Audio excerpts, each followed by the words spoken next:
عطاياه وينفح عطر سكينته أنسا تتسامق أصداه أنسا حضرت عمر ایک رات اسلم خود بیان کرتے ہیں اٹھے مدینہ کی گلیوں میں چکر لگانا شروع کر دیا. دور سے ایک روشنی نظر آئی. اسلم کو کہا یہ ضرور کوئی قافلہ یا پڑاوا، آج تک ہم نے اتنی دور مدینہ سے روشنی نہیں دیکھی، ادھر چلتے ہیں، ان کو ہو سکتا ہے ہمارے ہم کسی ان کے کام آ جائے، ہو سکتا ہے تجارتی قافلہ، ان کو حفاظت کی ضرورت ہو، ڈاکو نہ لوٹ لیں. جاتے جاتے اسلم خود بیان کرتے ہیں موجودہ دور میں جو فاصلہ بیان کیا جاتا ہے کم و بیش 5 کلومیٹر کے فاصلے پہ وہ روشنی موجود تھی.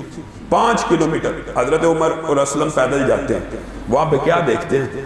ایک بڑھیا بیٹھی ہوئی ہے، بوڑھی عورت بیٹھی ہوئی ہے، پاس بچے ہیں کھیل رہے ہیں، کچھ رو رہے ہیں، ہنڈیا چولہے پہ چڑھائی ہوئی ہے.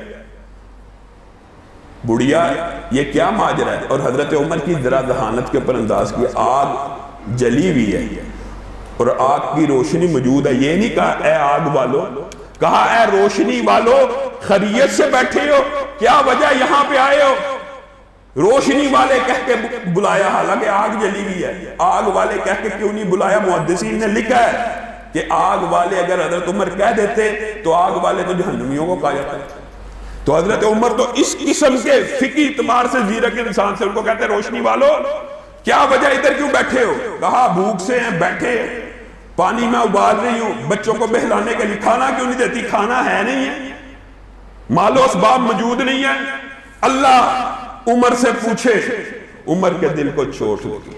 بی بی عمر کو کیا معلوم تم مدینہ سے باہر 4-5 کلومیٹر بیٹھی ہوئی ہے، عمر کو خواب آنی ہے، عمر کو غیب کا علم ہونا ہے کہ تو بھوکی ہے. عمر کی ریاست کے اندر، عمر کی سلطنت کے اندر ایک عورت 5 کلومیٹر دور بھوکی بیٹھی ہے بچوں کے ساتھ، عمر کو خواب آنی ہے.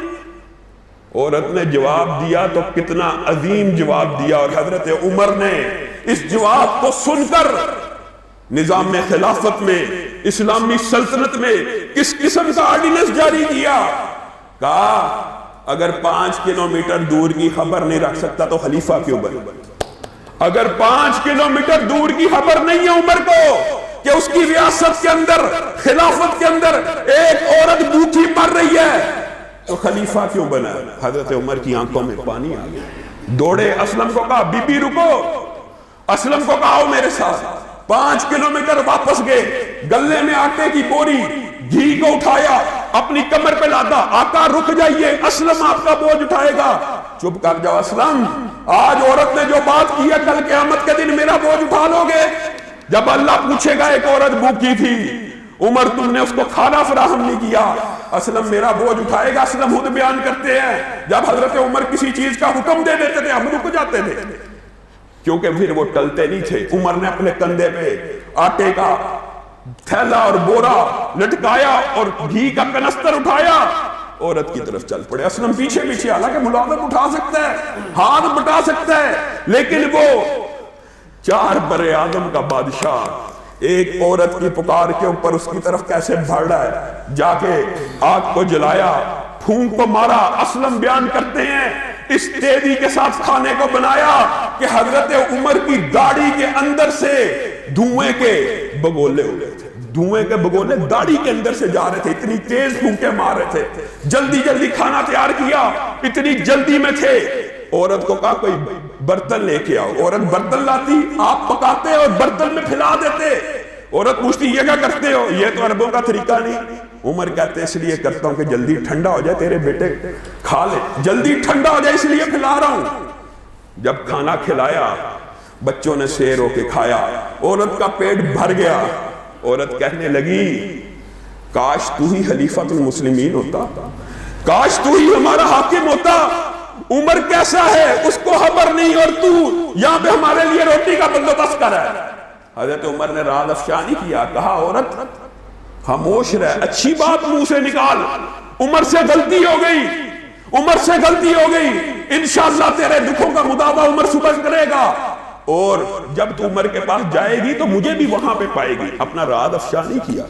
پھر اسلم کہتے ہیں میں نے کہا اب تو کھانا پک گیا ہے، اب تو حضرت عمر میرے ساتھ واپس چل پڑیں گے. کہا عمر بیٹھے رہے، میں نے کیا دیکھا، عمر اس وقت تک بیٹھے رہے جب تک آخری بچہ بھی سو نہیں گیا۔ میں نے عمر سے کہا عمر آپ کیوں نہیں چل دیے اور کہیں گشت ہو جاتا؟ کہا اللہ کی قسم عمر کے دل کو آج ایسی چوٹ پہنچی ہے کہ اپنی آنکھ سے دیکھنا چاہتا تھا کہ آخری بچہ بھی امت کا اگر ریاست کا یہاں پہ اطمینان سے سوتا ہے کہ نہیں سوتا۔ جب سو گیا عمر کے دل کو چین ہے، پھر صبح وہ تریہی آرڈیننس جاری کیا جس کو اصلاحات عمر کے حوالے سے بہت عظیم رتبہ حاصل ہے۔ پہلا پچھلے جمعے میں آپ کو بتلایا تھا یا اس سے پچھلے کہ آرڈیننس جاری کیا تھا ہر بچے کو جو پیدا ہوگا اس کو بھی ریاست دودھ دے گی۔ یہ آرڈیننس وہ نہیں ہے، یہ آرڈیننس کیا ہے؟ حضرت عمر نے 25 کلو آٹے کا توڑا پکوایا، صحابہ کو کھلایا، ایسٹیمیٹ لگایا کہ 25 کلو آٹا کتنے لوگ کھاتے ہیں۔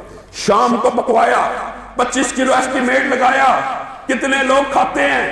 آرڈیننس جاری کیا، آرڈیننس کہ عمر کی سلطنت میں، عمر کی ریاست میں، چاہے وہ مصر تک ہو، چاہے وہ ایران تک ہو، چاہے وہ فارس تک ہو، چاہے وہ آذربائیجان تک ہو، چاہے وہ افغانستان تک ہو، عمر کی ریاست میں ہر شہری کو ریاست 50 کلو آٹا دینے کی پابند ہے۔ لوگوں اس ایک واقعے سے عمر نے پوری سلطنت کے اندر یہ آرڈیننس جاری کیا کہ ریاست کا ہر گھرانہ، ریاست کا ہر فرد 50 کلو آٹا حکومت سے لینے کا مجال ہے بلا معاوضہ۔ آج بچے بھوک سے مر جائیں، کٹ جائیں، جو کچھ مرضی ہو جائے، کسی کے کان پہ جوں نہیں رینگتی۔